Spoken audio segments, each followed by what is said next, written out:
Hey guys.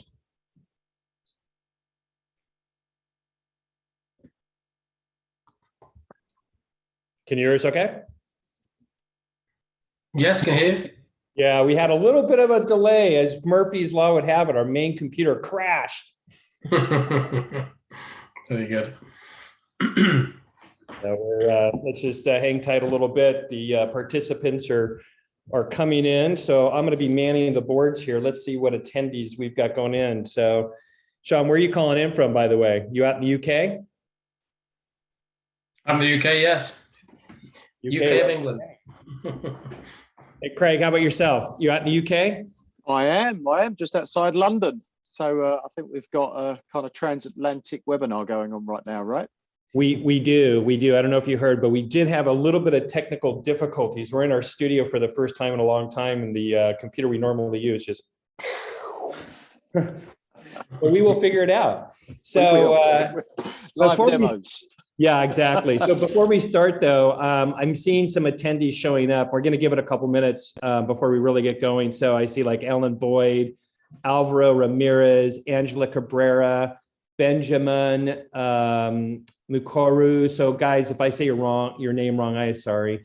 Boucher Tristan, Brendan Fitzgerald, David Sharkey, Eddie Gayton, Elizabeth Bailey, Harry Meyer, Hugh Collin. Hey guys, as I say your name, do me a favor in the chat. Just tell us where you're calling in from, or where you're looking in from here. I feel like I don't want to turn around and say who I know, because I know Hugh, I know Alan, I know a few of them, but I feel like that'll be preferential treatment. Yeah. So I've got some Chicago's, I've got some London's. We got San Francisco representing. Jim Muscola. How about Joe Zaidi? We got Idaho in the house. Oh, we got Ireland in the house. We had Jersey, Italy. John Vargo, Kate Figg, Kim Carbonneau, Lucy Duell, Mark Lane, Matt Berry, Michael Selzy. I'm not sure I said that right. Mike Soniet. Look at that. We got a good, nice open. It's a nice full house that's happening here. I like it. So are you going to be able to represent on your side? Do you have your panelist thing? Or do you need to jump over to here? I probably need to jump over there. Okay. Just because this computer is going to not be charged and there's no compatible charger. So. Got it. And we got Louisiana in the house too. Sweet. Like it. I saw some T-Mobile names out there. I saw some people I've talked to before just on like regular calls, some new names as well. Looks like we've got a good crowd. So apologize for the kind of technical hiccup here on the computer side, but I think we're good to go. So I'll just jump on this. Yeah, I'll just have you come over to here. So, okay. So hey guys, I'm just going to start things off. Thanks everybody for joining us today. It's been a while since we've last hosted a live event, and it's great to be back here in the studio. If you haven't been to one of our live events before, they're highly interactive, and we encourage lots of questions to be posted in the Q&A and chat. So my role is to actually throw these guys off their game a little bit and ask them tough questions. So as you guys are, coming in with questions, I will more than likely, interrupt and ask them. Now, before I kick it over to Cameron, Craig, and Sean, who's going to introduce themselves, I'm Kevin Bromber. I'm the CEO and founder of myDevices. And the mission of myDevices has always been to simplify the connected world, to make things as easy as possible. And our strategy is that we enable B2B organizations to deploy plug and play sensors and IoT solutions to their customers. So a typical customer of ours is a managed service provider, a system integrator, an ISV. Some of our partners are some pretty big names you would know, like Sodexo, Aramark, T-Mobile, NG, Veolia, and hundreds of others that are deploying solutions to their customers. And their typical customer is a hotel, hospital, mining site, farm. In fact, I'm actually going out to one of our customers today who is a large agricultural organization. And we've deployed over 10,000 different solutions or they've deployed to 10,000 different locations around the world. So I'm not going to continue to go on here. What I'll do is I'm going to kick it over to Cam, and he's going to go ahead and take it from here. So what do you need on my computer to get things going? If we have the agenda, we can go through that. Then just this regular deck that we go through. I believe there's the slides. Can you email that to me? Yep. So I forwarded over to you the slides from Alliot as well as Synetica, which we'll need, and then I'll forward this to you. So Craig and Sean, if you guys can play elevator music or something while we get our slides over here. Sean, you've got a lovely voice. So do you want to give us a rendition or something? A singing voice, I haven't heard that. Yeah, rats running across the car park. No. I think have to do some rap music or something. Yeah, rap music would be good. While Kevin's actually pulling that out, I think what would be productive is if we just kind of give an intro on what we're going to be doing today. Like Kevin said, it's been a little while since we've done a live event, and we've got a great group of folks here on the call. So we've got Alliot, who's one of our distribution partners in the UK. So they're going to be showing, their value add in addition to some of the services that we provide. And then we've got Synetica, one of our hardware partners that allows us to deploy some pretty awesome solutions. So we're going to go through different case studies. We're going to show the value prop of myDevices from our side, and then how we insert partners into that to really provide an end-to-end ecosystem for our partners downstream to deploy sensors easily into their business. So yeah, I guess we can throw up that this slide deck, which I believe is the intro. Is this the one you want? Yeah, I don't. So we can just do introductions. So I guess I throw it over to the Alliot guys just to introduce themselves. Sure, Cameron. Do you want me to start? Obviously, I've cheated a little bit, considering we're tech heavy. I've got bits of paper that I've wrote some bits down. So do you want me to just do an introduction of myself, or do you want me to start with where we'd be from Alliot's point of view? Yeah, just maybe a quick introduction of yourself, your company, what you guys do, kind of your Sure. Your core. Okay, so some of this will be touched on maybe a little bit later when we go through the slide deck. But my name's Craig Herritt. I'm the group sales director of a group like two companies. One's ProView Communication, specialising in IP comms, and the other one is Alliot, which is obviously kind of why I'm here today. So and I'm going to kind of kill some of my talk in a minute, but about 3 or 4 years ago, we was looking for something new. And we're kind of a group of guys that just absolutely love tech, and we kind of happened across LP-WAN, and that's kind of where the business really started from. So we got together, started looking at what types of technology we could be involved in. LP-WAN come up. We then looked at Sigfox and LoRaWAN, and a bit like the VHS Betamax, which I'm sure some people might be old enough to remember. We took all our money and went down LoRaWAN, and that's kind of where we start. I won't kill too much of the talking a little bit about what Alliot's kind of ethos is and what we want to do, but that's just kind of a bit about me. So Sean. Hi guys, my name is Sean Williams. I'm a partner here at Synetica in the UK.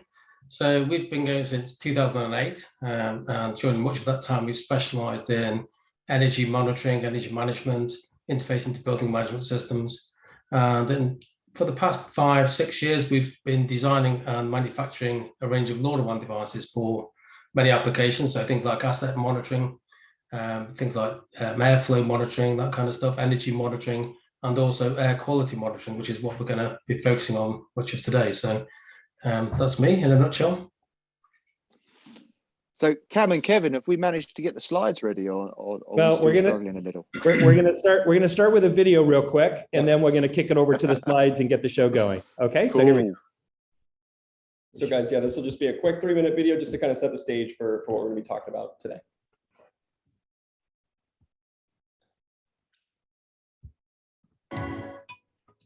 Here's how myDevices makes it easy to deploy hundreds of sensors and solutions.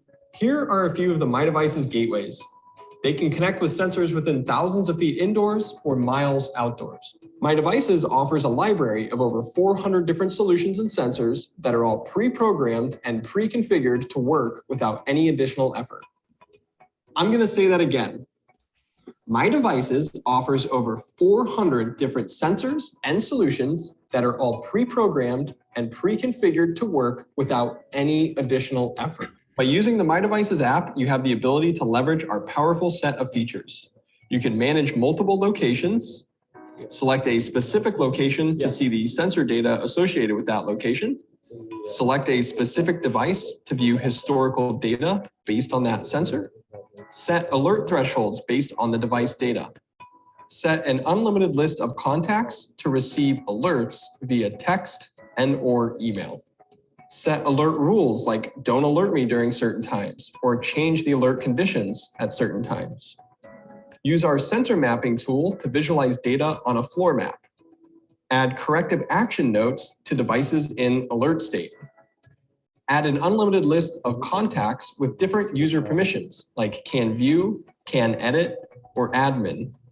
And take normalized, decoded data and forward to any third-party app or platform for customized reporting, automated work ticketing, digital checklists, and more. By licensing the platform, you have access to all of these plug-and-play solutions and features, and you can customize the app with your logo and your colors to integrate seamlessly with your business. myDevices gives you the ability to easily deploy over 400 different sensors and solutions on any network. For more information or to begin deploying IoT solutions, contact your myDevices representative.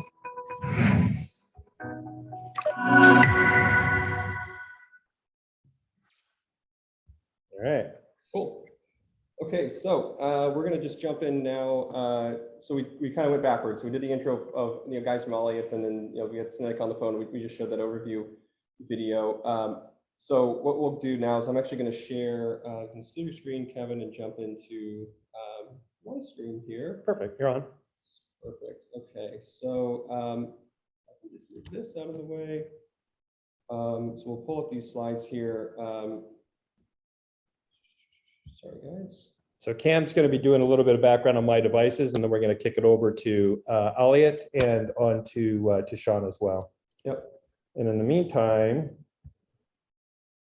I've just worked out that me and Cam had the same haircut.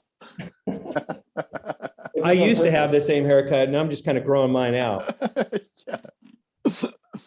Right. Okay, guys. So we're going to jump over here. So just bear with me on the visuals here. We'll go full screen. I know it works. There we go. Looks good. Okay.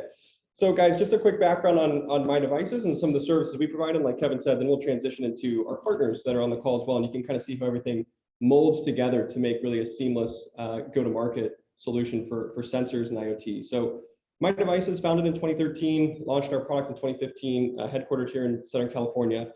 We on the next slide here, I really like the visualization of this slide and what it shows, what we do, what our value add is to the industry.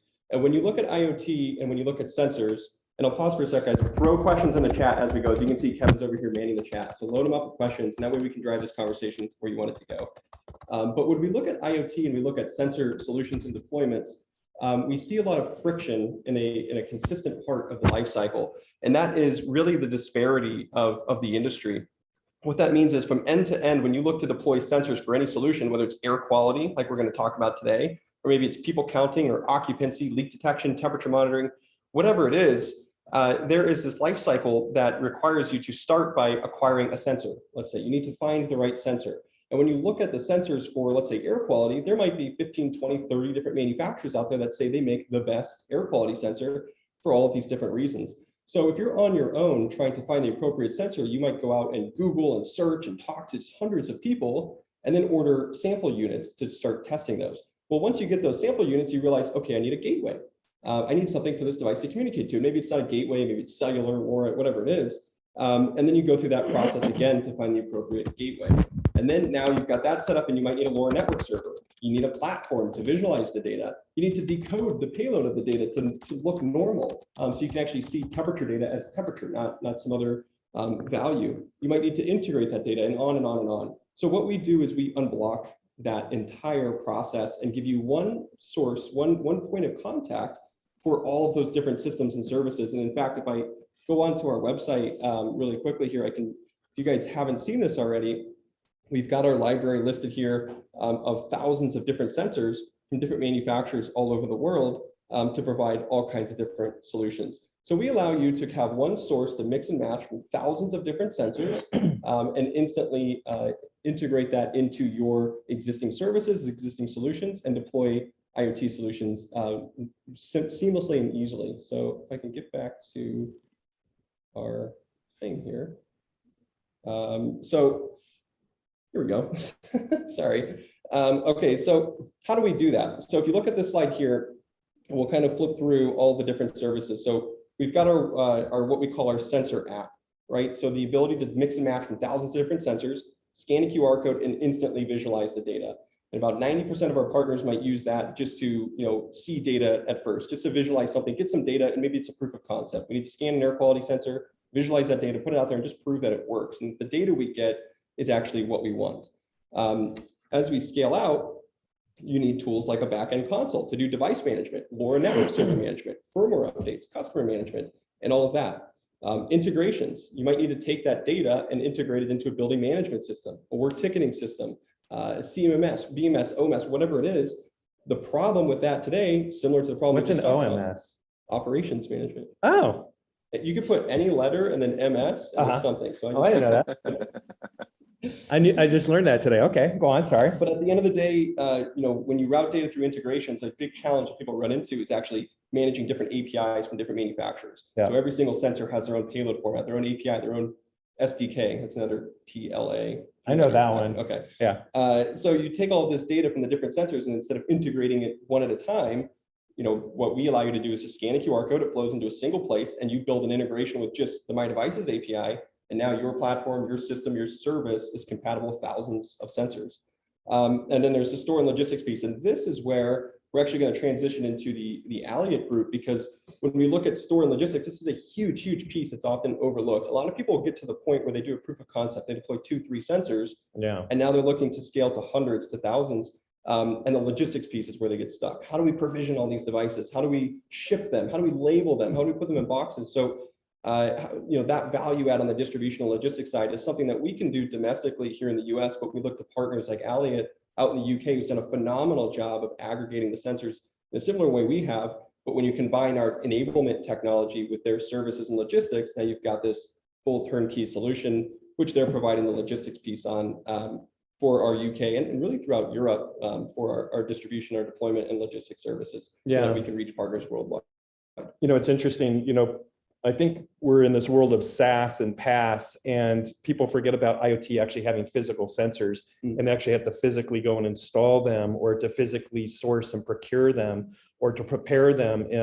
It's a big deal. It's a big part of it. So unlike a normal SaaS organization where it's just purely software, you actually have to do things. And so I think this is pretty critical that you're bringing that up. So it might be a good time now just to transition over to the other slides. Do you want to take the screen at this point and show that? Yeah. Because mine's a little jacked up. Yep. So I'll stop. Okay. And we'll jump into the Alliot slides. And I guess, I think, Sean, are you running from here? Craig. No, this is me now. Cam, thanks. The interesting part there is that you mentioned about decoding the payloads, and actually we have quite a lot of customers that will purchase something, have a look at it, and then realize that they don't have it. And we've done some of the work, but I mean, we represent probably about 700 plus SKUs. So for us to write the decoder for all of those is quite labor intensive. And even if we've got them, which we've got a lot of them, but even if we've got them, even just enabling the customer to go and grab that data and then put it into their own kind of network server can be a challenge in itself. So I must admit, the myDevices platform, having all of that ready, just kind of logging in and the device is certified and it decodes all the data, is it just becomes very, very easy to start using kind of IoT. Right, so I'll be relatively quick because I think I've only got a few minutes on this, but and I've got some paper, which is completely against what we should have. So we're an experienced value-added distributor. So I mentioned just a bit earlier that our original company, ProView Communications, been running for over 20 years. It works in the IP comms sector, but it's specifically value-added distribution. So we try and add a load of services that really aid deployment. We want to make everything very, very simple. We're a technically led organization, so we expect that we'll be the knowledge base and try and make everything very, very easy for kind of people that want to resell or want to integrate those products. Mentioned this slightly as well. About 3 years ago, we was kind of looking at, we've done ProView, we really enjoy it, what else can we do? Which kind of led us into the IoT arena. And we did exactly the opposite of what everybody else was doing. So everybody else is kind of looking at 5G and how much can we get and how fast can we go. And we kind of thought it was quite interesting that we started looking at how slow can we go and how small can we go. And obviously the added benefit of that was this just exceptional battery life and range of distance and such like that. And what we really try to do is we try to become real experts and focus on making the deployment easy. So Cam just mentioned and showed you a massive warehouse there. That's kind of another part that we want to bring to people. So actually we'll do a lot of the knowledge kind of piece. We'll be the consultants, the devices that you might want to look at, we've already tested. So those 700 SKUs that I mentioned earlier, we've tested every single one. And when it doesn't work, we don't represent them. And when it does work, we look for the pitfalls. And then if someone phones up or emails us or gets on our chat system, we can actually say, this is great, but if you're going to use it like this is not ideal. You really want this product. So we've really got that expert knowledge around that. And this is probably why the tie-up with myDevices is so effective, because I think both of us are coming from different angles, but just trying to make everything very, very easy, very, very simple, very effective and quick to deploy, and take all of the kind of the heavy lifting out of what should be, I've got a problem, what's my solution? Okay, let's do a POC, right, let's turn it to a commercial deployment. You don't have to have warehouses. You don't have to know about every IoT device out there. You don't have to know all of the kind of the decoding of pay. You don't have to know any of this stuff, because actually we've got it all and we work together really well. Could I move to the next slide, please? So this is just one more slide. It's all right, I'm almost done. So what do we want to give people? What's kind of the piece that we think why you should use it? So we'll give you expert guidance. It's free consultation. Take what you can get for free. But our idea is that if we give you free consultation and you buy from us, we'll earn our money there. If you don't buy from us, then at least later on you'll say, do you know those guys at Alliot? They knew their stuff. They knew exactly what they was doing, and you'll tell somebody else and they'll buy from us. But eventually somebody will buy from us. So we really want to be educators within the market and try and open up this LP-WAN technology. And we're talking about LP-WAN, but we also do quite a lot of NB-IoT as well. So we can offer everything. We call it the buffet service. So if you want just a starter or you just want this piece over here, that's fine. But equally, we offer absolutely everything. So we'll supply your we'll supply your sensors, we'll supply your gateways, we'll supply a network server, we'll supply the dashboard. Kind of that's where the myDevices piece come in, as well as all of the other pieces. We'll do the provisioning. So we mentioned earlier as well. So I'm going to scan a QR code and set that up. That's great.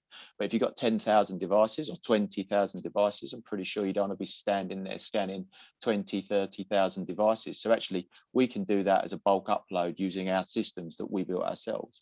The next piece is you want to look at security and stuff like that. We thought about this and we built our own KMS system. So it's another one of them, one of them short words, Kevin. So something else to learn.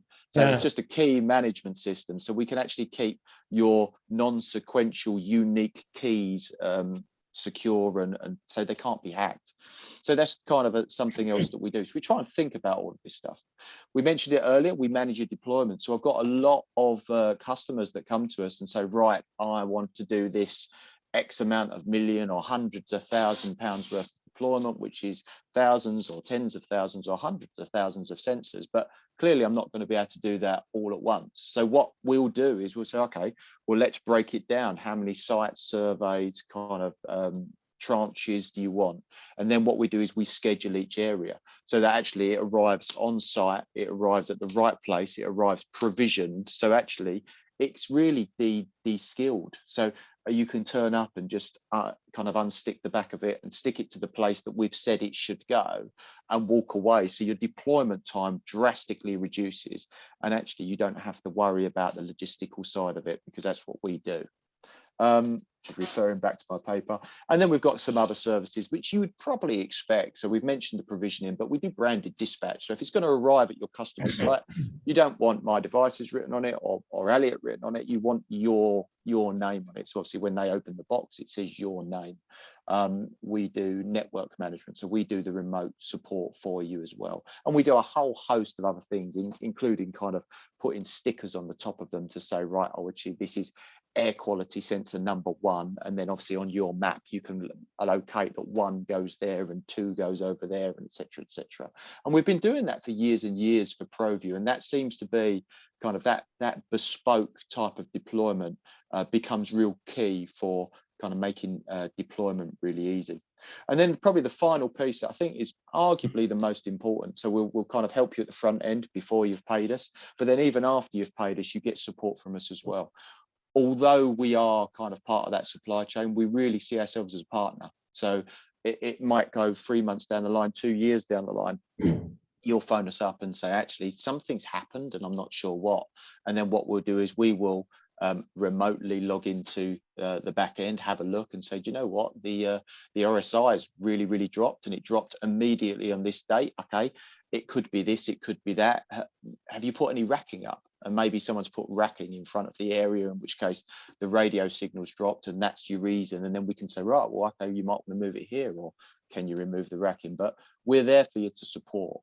And that's kind of where we come in. And so far, do you know what? The last 3 years has been very good for us. Hopefully the rest of it continues to do that. So certainly, I think we're on the right track, and we're looking forward to working with a whole lot more people doing lots more of this stuff.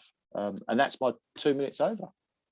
And Craig, I want to lean into a little bit what you're saying here, because when people or organizations start on their IoT journey, what you just described, I don't think that they actually think about too much, because what we've actually seen is the evolution of people thinking about sensors, thinking about IoT, but they weren't thinking about what you're talking about. And I'll give an example. I won't say the names of some of these companies, but typically it's the larger organizations I'm finding that are lacking the skill set that you're bringing to the table. So for example, who on their team is going to source and procure the sensors?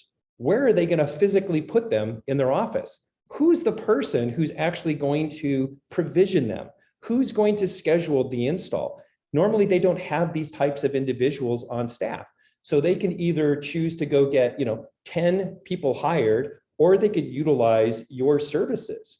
And we're finding that that is a critical piece to successful IoT deployments, because it is easy to take one sensor, get it fired up on a desk, and engineers like, hey, I got the data visualized, I can make the data go anywhere. But the reality is, like you said, if you need to go it's funny, people always said like, how do you deploy 10,000 sensors somewhere? The reality is, what I find challenging is when you deploy to 200 locations, 20 sensors in 200 locations. And that's where pre-provisioning, drop shipping, those types of things, and your kind of expertise really matter. So I just wanted to say, that I'm seeing it really critical at this stage of the game in IoT. The other thing that's quite interesting is we've recently done a project which is actually going European, which is fantastic. Started off as 20 sites, quickly moved to 600, and I can't remember what the other areas it's going to go to. But this particular opportunity started off as, we want to measure this. And initially there was kind of like, we roughly know what we want to do, but they didn't have quite the sense, they didn't choose the sensors that was perfect for them. So we managed to kind of support that bit. But the real key bit came afterwards, because this is obviously a company selling into another company. And we said, look, whilst you're doing that, the other opportunities that this opens up is you can do this, all feed off of this initial project. And then what's kind of happened from there has been an evolution. So on each of these sites, they've got kind of a real basic, this is where we start. But then what they've said is, actually, but if you want more, you can go to here, or you can go to here, or you go to here. And I think this is one of the things that I struggle with IoT, when customers say to you, well, what can it do? Yeah. Because the reality is there's a significantly more that it can't, significantly less than it can't do. So you're best off coming with an idea and expanding on the idea, because in a typical salesman fashion, the answer is yes. What's the question? So that kind of is always interesting and quite exciting as well. Yeah, no, it is interesting, and it's funny because I think also when people start getting into IoT, into sensors, they think, oh, it's a temperature sensor. Okay, let's say for a particular use case, be like, wait a second, is it for temperature sensing of vaccines and you need a probe that goes into the vial? Is it a temperature sensor that's going into a meat packing industry that needs to be IP68. It's and then not only that, but the configuration. So there's decoding sensors, but there's also the configuration of the sensors. Not all use cases are exactly the same. They all need like these fine little tweaking. And to be able to have those little configuration changes is so critical. So and also the impact of that. I mean, we've gone through a number of things where somebody says, do you know what? I want to measure the air quality. Sean's on here right now. I wanted to measure the air quality every 30 seconds. It's okay, right? So if you do that, the battery life's going to be this. So therefore, you've got something else to. Oh, really? I didn't think about that. Oh, okay. Well, this is, or you can mains power it, or you can do this. But it is these other things where people think this is brilliant. We should do it this way. And actually, they're not thinking of the consequence. Equally, the kind of reverse is true, in that I had a chap come to me who was looking at water leak detection. So he said, yeah, no problem, very easy. This is what you use for your water leak. Why? What you doing? Oh, I'm concerned about kind of my property and blah, blah, blah. I was like, okay, well, what is the biggest problem? Well, they get really hot, then I've got a leak, or I've got, so you need to check for damp as well. Okay, right, so let's have a look at humidity. Let's have a look at PIR. Let's have a look at this. You've built all the network infrastructure. You've kind of got all this, and all it now is just to throw in something that's actually relatively cheap. And then what we're then looking at is, oh, okay, well, you actually don't need to measure that as often. The frequency of that should be done here. And Sean, I'm sure you've got quite a bit to talk about on well guides and stuff like this. So I think this is really where I say all three of us come in the sense that we regard ourselves as experts, but you guys are experts, as is Sean and his team, absolute experts as well. So it's really important for hopefully the participants that are with us today and everybody that's getting involved to align themselves with people that want to help them and actually can. Yeah, it's a good point. And then probably a good transition over to Sean. Yeah. Oh, cool. Thank you very much. Follow that, Sean. Thanks, Greg. Right, so here we have our air quality range. It consists of about 6 products, really. Starting on the left-hand side, there we have the simple devices, the Zone and the Zone Plus. They're capable of monitoring about 7 parameters as a maximum. And then you move up to the right, and you've got the IAQ and the air for indoor air quality monitoring. And on the right-hand side, we have the outdoor air quality monitoring product. So I'm going to go into detail on just a few of these now, and then afterwards we'll got about 4 case studies where I'll explain where these are used and what the benefits of them are. So come next slide, please. So first off, we have the N-Link IAQ. This is an indoor air quality monitor. This is probably one of our best-selling devices. It's a well-compliant monitor. So for those of you who don't know, the well standard is a standard for well-being. So it covers things like air quality, but also covers nourishment, light, comfort, mindfulness, all kinds of things. But air quality is a pretty high-ranking aspect of the well standard. So this product complies with the well V2, the latest version of the well standard. So this monitors 9 indoor air quality parameters. So on the blue band there in the center, you can see those: temperature, humidity, VOCs, barometric pressure, carbon dioxide, sound, particles. So we measure PM1, 2.5, 4, and 10. Ozone, we have a very high accuracy, very high precision ozone sensor in there, which will measure ozone down to single-digit parts per billion. And just to give you some idea what that really looks like, you take a single blade of grass on a football pitch, that is 1 part per billion. So getting down to very low levels of concentration here with good accuracy levels. We also have one additional socket on there for a plug-in gas sensor. So if you want to add another gas, say carbon monoxide or sulfur dioxide, nitrogen dioxide, then we have a range of about 20 gases and sensitivities that you can add into this device just on the additional socket. One of the key benefits of the product is that it can be battery powered. So internally, there are 4 AA battery holders, and they contain lithium cells, 3.6 volt lithium cells. And at 30 minutes sampling and transmit, they will give you well over 12 months of battery life. If you need longer than that, then we have a power input on there from 12 to 24 volts. So you can choose to power it from power or Ethernet or an external power brick if you wish. But the battery option is by far and large probably the most popular way of doing this, because it gives you the freedom to mount this sensor exactly where it's required.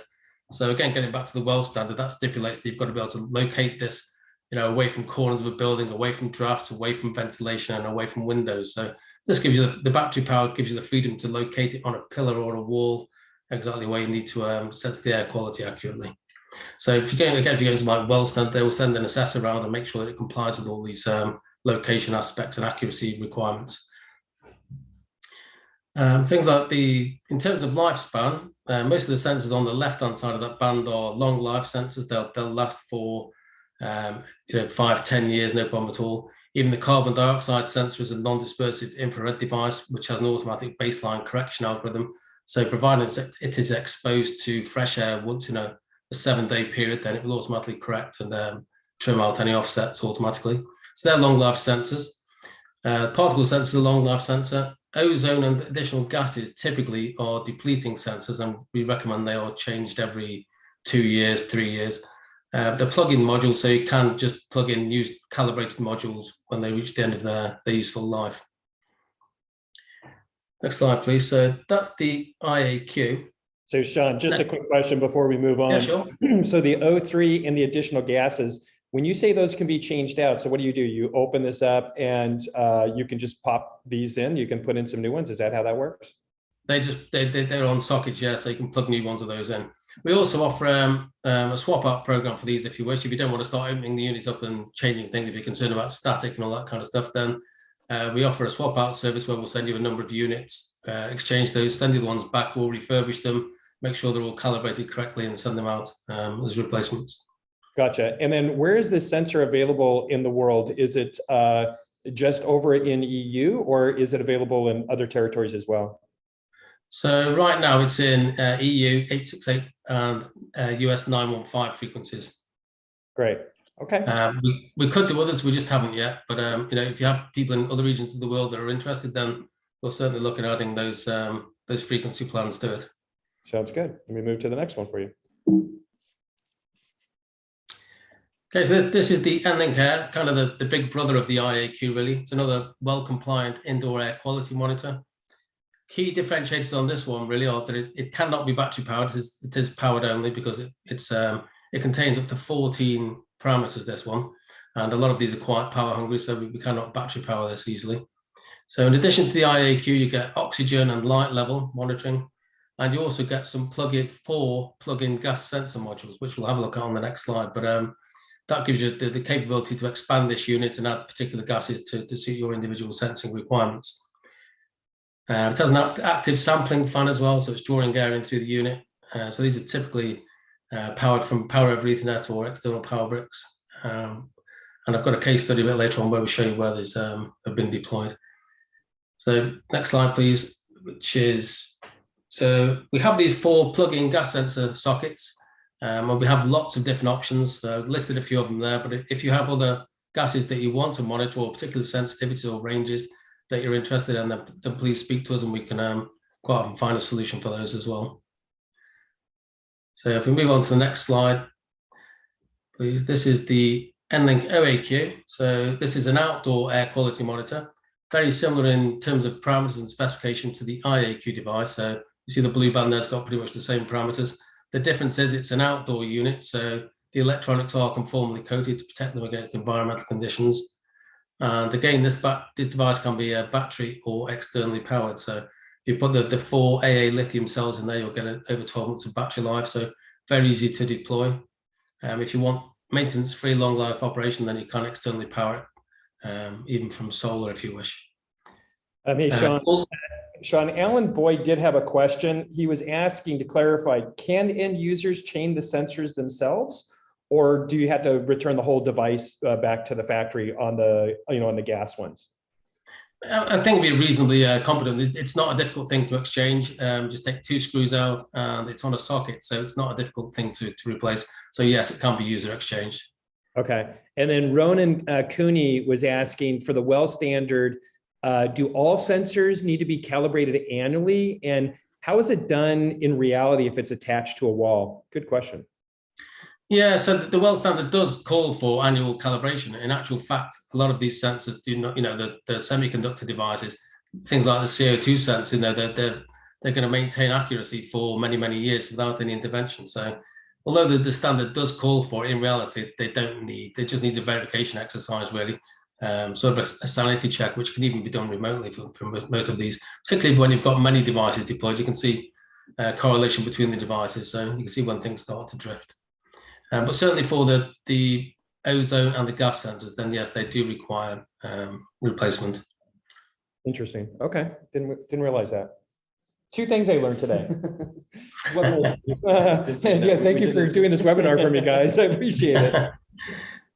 Right, so next, I've just got 4 case studies here, just to give you a quick flavor for where these things are deployed and how they assist. The first one here is Deloitte. Deloitte are the largest world's largest professional services organization. They've got turnover of over 40 billion, so they're huge setup really. So their headquarters is in the centre of London. So you can see out the window there, looking over St Paul's Cathedral and the Shard. And in the centre of that photo there is one of our N-Link Air devices, which they've used to comply with the WELL standard. So this is a couple of years ago, they fitted out this facility, but they wanted it to be a leading flagship building and to achieve WELL Gold and BREEAM Outstanding. As it turns out, it became the world's highest rated dual fit out project. So they have over 600 air quality monitors dotted around the facility. They have gateways on each floor. And that information is then broadcast to a central management system, which forwards that onto the building management system for ventilation control. So they control the heating, ventilation, air conditioning system based on the air quality within the facility. And they also broadcast it to public displays around the facility as well. So on each floor they have a number of monitors, and they can see, the building occupants can see in real time what the particulates are like, what the ozone levels are like, temperature, humidity, all that kind of stuff. So they can be assured that the air quality within the facility is top notch. They also have 4 Air X units there, so they're external air quality monitors, and they're to make sure that when the air is introduced from outside, that it's not more polluted than indoor air. So if you've got a taxi rank down the road and the air's blowing in the wrong direction, then you don't want to start blowing all those fumes into the building. So the outdoor air quality units are used to control that aspect as well. Gotcha. Hugh Colin was asking, can you guys also detect natural gas, like gas leaks in buildings, or is that outside the scope of the sensors? Interesting question. We have a methane and combustible gas sensor in development right now. So watch this space really. It's not many months away, but it's not quite ready for release yet. But yes, we will have one very soon. Okay, so Sean, that's the 3rd thing we learned, and we absolutely have to get that as soon as possible because we have some customers We're working on it. Yeah, immediately available. In fact, in the US, I don't know what it is in the EU, but there are laws now, like in Maine, that are requiring methane gas, natural gas leak detection in commercial kitchens. So interesting. Yeah, absolutely. We're right on it. Yep. So next slide, please. This one here is BAE Systems. They're a massive, I think they're one of the world's largest defense and security companies, and they look after many of the UK's military assets. So this photograph here is of Portsmouth Naval Base down on the south coast of England. It's a large naval base. It's home to the aircraft carriers and also the destroyers. So it's got some huge vessels down there. It's a big site with 6 miles of waterfront. So a lot of area to cover. It also covers 380 acres, as it says there. And we've got a number of LoRaWAN gateways on this site. And what they wanted to do was monitor the energy consumed by the ships while they're in port. So an aircraft carrier like that consumes the same amount of energy as 15,000 homes. It's got an 11,000 volt power supply to it. It's a huge energy consuming thing. So they asked us to put metering around here. So we couldn't get obviously cables to the end of the jetters and so forth. So LoRaWAN meters, we have all that covered. So we can monitor the energy consumed by these ships minute by minute, and that gets then broadcast to their energy management system so they can do profiling and benchmarking and cost analysis. And what was happening even before was if a foreign vessel came in and came into port, they would just come along to the jetties here, plug in and pitch up for a couple of weeks and consume all the energy for free. Now they actually can still do that, but they get a bill when they leave. So thanks for staying. Here's what it's cost you. So they're able to recover those costs now for the first time. They're also doing things like energy efficiency measures. So things like, again, like the aircraft carriers, they had conventional lighting systems on them previously, and they've just retrofitted them with LED. And with the metering, they're able to verify they've saved over 1 megawatt of power on these. So very useful for all those initiatives. But when you first pulled up this slide, I thought that was Jeff Bezos' new yacht. Not big enough. It's not big, it's too small, and that's his parking garage on top of that vessel. Not enough aircraft on it, yeah. There you go. Yeah, so I think as Craig was saying as well earlier, so the first thing they did at the naval base was to implement energy monitoring for the ships, but pretty quickly they realized that now they have this wireless infrastructure in place, they could add lots of other value add to this network. So straight away they added air quality monitoring to all the facilities, occupancy monitoring so they can see how well the spaces and the offices are being utilized, car parking sensors, GPS monitoring via LoRaWAN, so key assets. I was going to say, one of the separate projects they got running at the same time is asset tracking.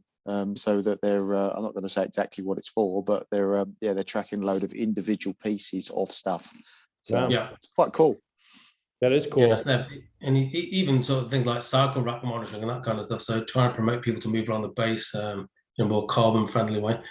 So yeah, they've added lots of additional parameters to this now, and it's in fact we've got a meeting with them in a couple of weeks to discuss the next phase, which is going to use even more of this stuff. So one of the interesting things with the BAE as well is that initially they were extremely concerned about the security aspects of wireless. That they don't like wireless networks generally. Yeah. So they spent 6 months looking at LoRa technology and whether it could be, it was a vulnerability where some of these people could access any sensitive information via. They convinced themselves that was completely secure and safe. And also they were quite concerned that some of the high power radar on the ships would actually interfere with LoRaWAN as well, which it doesn't. So we've had LoRaWAN on the base here for a number of years now, and there's been no issues at all. And the coverage has been absolutely rock solid. James Palmer is asking you, do you have LoRaWAN electricity meters that are MID approved for billing? So the way we tackle energy metering for electricity is we have a Modbus bridge, which is LoRaWAN. Yeah. And that will communicate. It'll talk to up to 32 Modbus registers. So in actual fact, you can have as many MID meters as you like, up to 32 meters, talking to a single Modbus bridge. And that's how we tackle that aspect.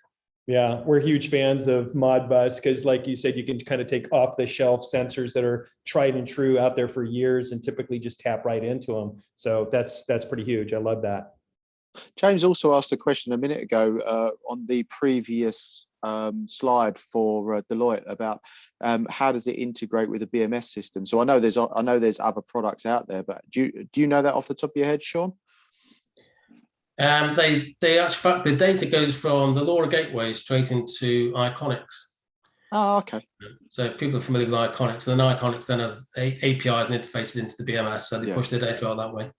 There's other kind of gateways. So I know that we do a WattSense box that actually takes out various different protocols and BACnet and whatnot. But it's the same as any kind of legacy gateway that you'd expect across any other technology. So there's plenty of ways of and I don't really see that LoRa is a standalone technology. I don't think you guys would disagree that what's become really quite interesting is how all of the technologies now suddenly combining, because there's a really good use for this and a really good use for this tech, and it's now just being brought together using kind of Modbus bridges and WattSense gateways, etc. Yeah, and actually inside of our application, we have very extensive, easy to use, several ways to get data out into BMS systems. So one is the integrations, which is just basically a webhook that just pushes JSON, straight out northbound. And then we got the full blown API. So we had a lot of customers that actually go into our cloud and then they go out, into their cloud. So yeah. So Sean, should we move to your next slide? Yes, please. That's great. So this one here, just to give you another flavor for high security site, really, again, that they were extremely concerned about wireless technology here, but this is Sellafield Nuclear Power Plant, Europe's largest nuclear site. It's the world's first commercial nuclear power station, so it's pretty long in the tooth now, looks pretty old, but it's still doing nuclear reprocessing and all that kind of stuff. Again, a massive site, over 2,000 buildings, cover over almost 2.5 square miles of space. High security site. They're using our devices for energy monitoring again, so they have lots of metering in many of these buildings now, so they can drive their carbon reduction and energy reduction measures. And a key thing that they wanted here was not to be able to not have to go back into these buildings to reconfigure. So we implemented a lot of downlink messages on the Modbus bridge, so you can actually reconfigure Modbus register mappings and so forth remotely using the LoRaWAN network. They don't have to go back into these buildings if they need to. For instance, if on an energy meter, if they're measuring kilowatt hours, if they suddenly wanted to measure reactive power or volts per phase or something, then they can configure that all via the LoRaWAN network. So that was the first thing they put in was the energy monitoring. The next thing was air quality monitoring, and they've got lots of the OAQ devices dotted around this side as well, where they're monitoring particulate levels, ozone, NO2, that kind of stuff. So getting a feel for the air quality around the side. But again, they spent a lot of time verifying the LoRaWAN was secure and didn't present any security vulnerabilities here. Where did you guys put the gateways in this particular installation? Because this is a challenging environment with lots of cement and obstruction and everything else. I'm curious on this one. Was that a challenge? It's a good point. Yeah, it was an extreme challenge, really. As you said, the concrete, they're designed to, keep radiation away from anything. So it's not going to be terribly friendly for wireless. So there are quite a lot of gateways on this site, but not huge numbers, less than 10 gateways to cover the whole site, which is still fairly impressive, I think. Yeah, very impressive. So yeah, next slide, please, which is last one on these. This one here just is a completely different application, really. So this is Blenheim Palace down in Oxfordshire in England. It's a UNESCO World Heritage Site. It was built in the 17th century. It's notable because it was the ancestral home for and birthplace of Sir Winston Churchill, the wartime Prime Minister here in the UK. So it's got huge visitor numbers here every year. So it's a beautiful place to visit, as you can see. So they started off here with air quality monitoring. They've got AirX devices to monitor the air quality around the facility, make sure when visitor numbers peak in the summer that the air quality isn't being adversely affected, it's not impacting the fabric of the building. And another nice application for this was insurance risk monitoring. So we've deployed insurance risk monitoring in lots of facilities in the UK now, some key things like cathedrals and stately homes and all that kind of thing. So this particular insurance provider will offer reductions on the insurance premiums if their clients implement sensing. So key risk points, things like water ingress and leakage. So they've deployed our N-Link water leak sensors here, so that the moment there's any water leakage detected on site, they get a real-time alert back at the head end, and then they can investigate that before it becomes a bigger problem and a more expensive problem. They've also got things like thermal surge sensors, so measuring the water on the heating system, making sure that doesn't get too hot and pose a fire risk. And an interesting one here was the fume hoods on the catering equipment. So lots of catering equipment obviously has fume hoods to carry away all the smoke and everything else and the odors. And they have grease filters within them, which is quite a fire hazard. So if these grease filters are not taken out and cleaned thoroughly, really, really quite frequently, then the grease builds up and they pose a fire risk. So they've got differential pressure sensors on these to monitor when the filters start to block up. And again, the insurers can monitor this. They can see if they aren't doing all this routine maintenance, and that because they are doing it, they will give them reduced insurance premiums. So quite a nice, interesting application on that.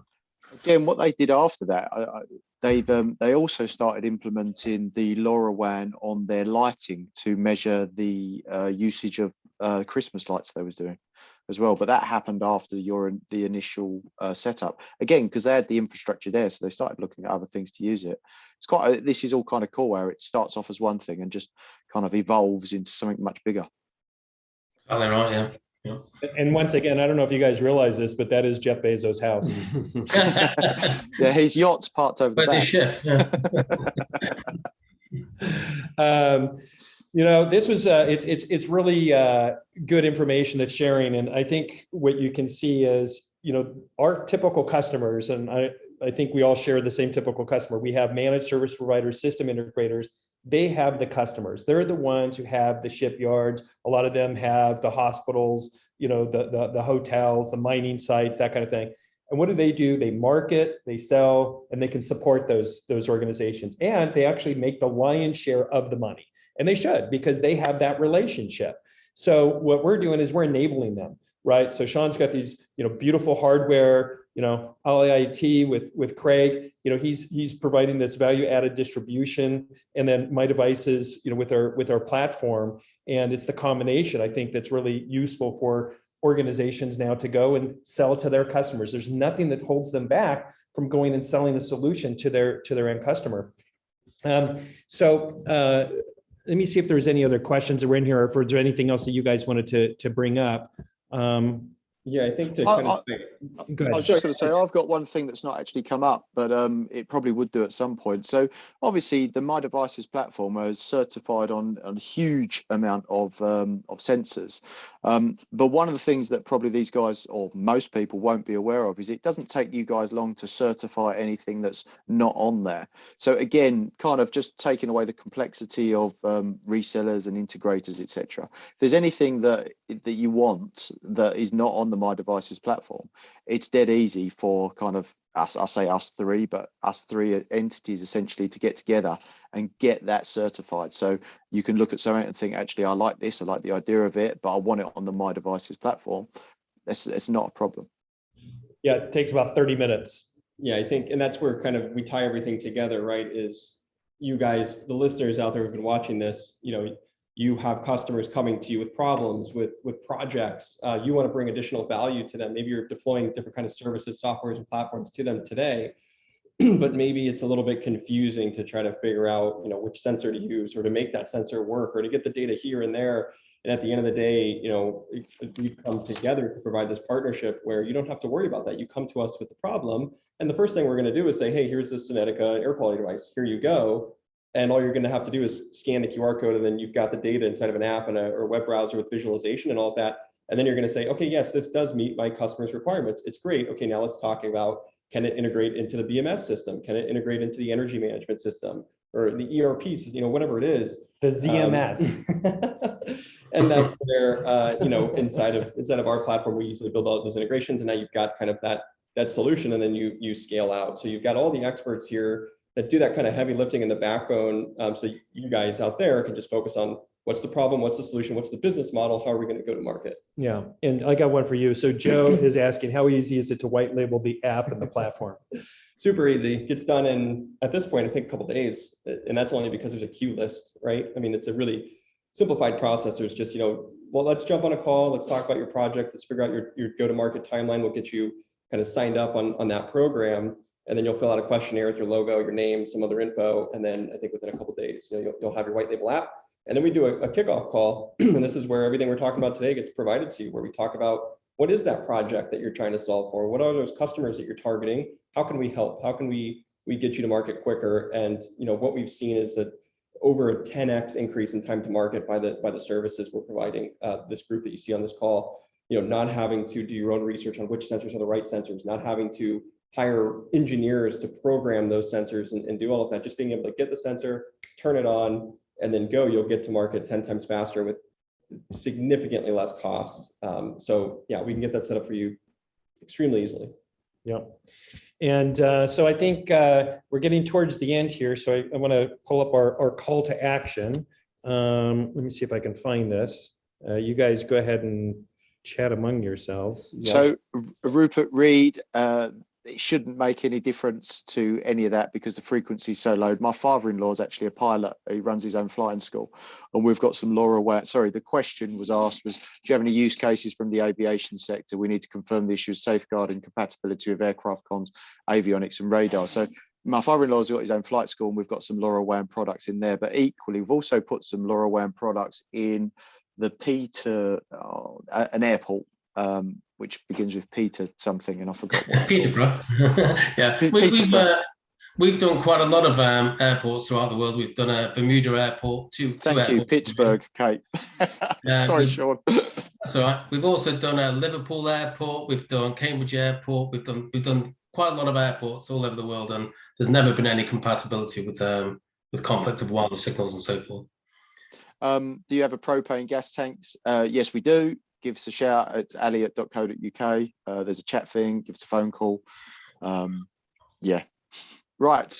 Are we ready? There we go, Kevin.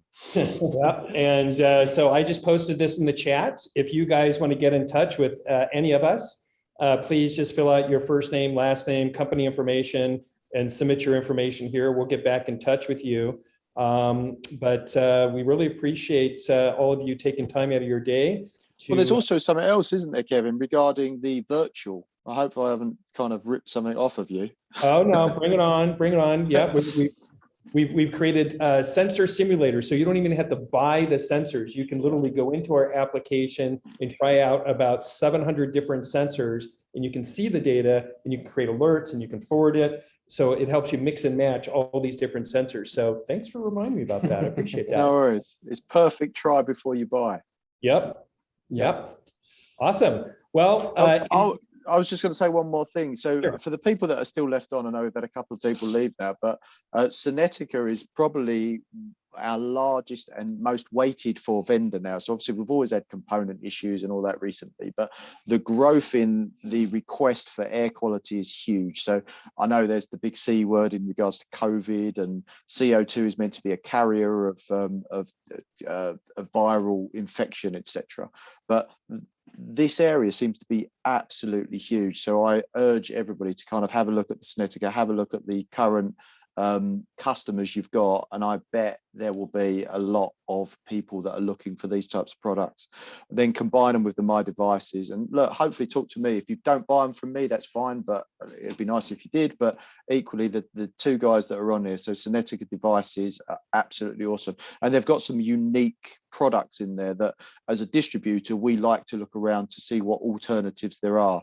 Now within the range of Synetica there are a number of products that do not have alternatives, so it's kind of Sean's way or the highway, and putting that on the myDevices platform is a real effective, like awesome way and quick way of doing it. So that was all I had to say, Kevin.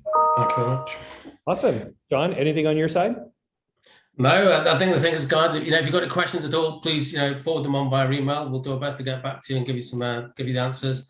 Likewise, if you've got any special requests, things that we haven't mentioned, then always happy to look at new products and new developments. So, please get in touch.